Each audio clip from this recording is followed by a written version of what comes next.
നിനക്കൊക്കെ ജീവിതത്തിൽ നാണം വന്നിട്ടുള്ള കാര്യം എന്തൊക്കെയാണ്? അത് ഞാൻ പെണ്ണുങ്ങളുടെ മുമ്പിൽ പോയി ബൈക്കിൽ നിന്ന് മറിഞ്ഞു വേണടാ. ഞാൻ ആദ്യമായിട്ട് പാഡ് വാങ്ങാൻ പോയത്.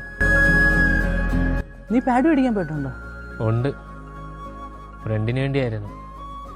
എനിക്ക് കടയിൽ ചെന്നപ്പോൾ തന്നെ പറയാൻ പോലും പറ്റിയില്ല. നീ എന്തോ പോയി ചോദിച്ചു? ചേട്ടാ അത് എന്നൊക്കെ പറഞ്ഞ് കടക്കാരൻ തന്നെ ചോദിച്ചു പാഡാണോ വേണ്ടതെന്ന്. അപ്പോഴാണെങ്കിൽ അവിടെ കടയിൽ നിന്നവരെല്ലാം എന്നെ നോക്കുന്ന പോലെ എനിക്ക് ഫീൽ ചെയ്യും. എനിക്കങ്ങ് എന്തോ പോലെ. എങ്ങനെ ചോദിച്ചടാ? നാണം തോന്നിയില്ലേ? സത്യംടാ, എനിക്കങ്ങ് എന്തോ പോലെ. അപ്പം നിനക്കിപ്പോ ഇത് ആലോചിക്കുമ്പോഴോ? എടാ ഇപ്പൊ ആലോചിക്കുമ്പോ നാണം വന്ന് പാഡ് വാങ്ങിയതിനല്ല, അവർക്ക് വേണ്ട സാധനം വാങ്ങാൻ ഞാൻ എന്തിനാ ഇപ്പൊ നാണിച്ചെന്ന് ആലോചിക്കുമ്പോഴാണ് അവരിത്. സത്യം പറഞ്ഞു കഴിഞ്ഞാൽ പീരീഡ്സ് ടൈമിൽ എല്ലാ പെൺപിള്ളേരും എന്തുമാത്രം വേദന സഹിക്കുന്നുണ്ടല്ലേ. പക്ഷെ അതിനെപ്പറ്റി ചോദിക്കാനോ സഹായിക്കാനോ ആൾക്കാർക്ക് ഇപ്പോഴും മടിയാ. എടാ പാഡ് വാങ്ങുന്നതിന് വലിയ കാര്യമൊന്നുമില്ല, അത് നാണക്കേടായിട്ട് കാണുന്നതാണ് പ്രശ്നം.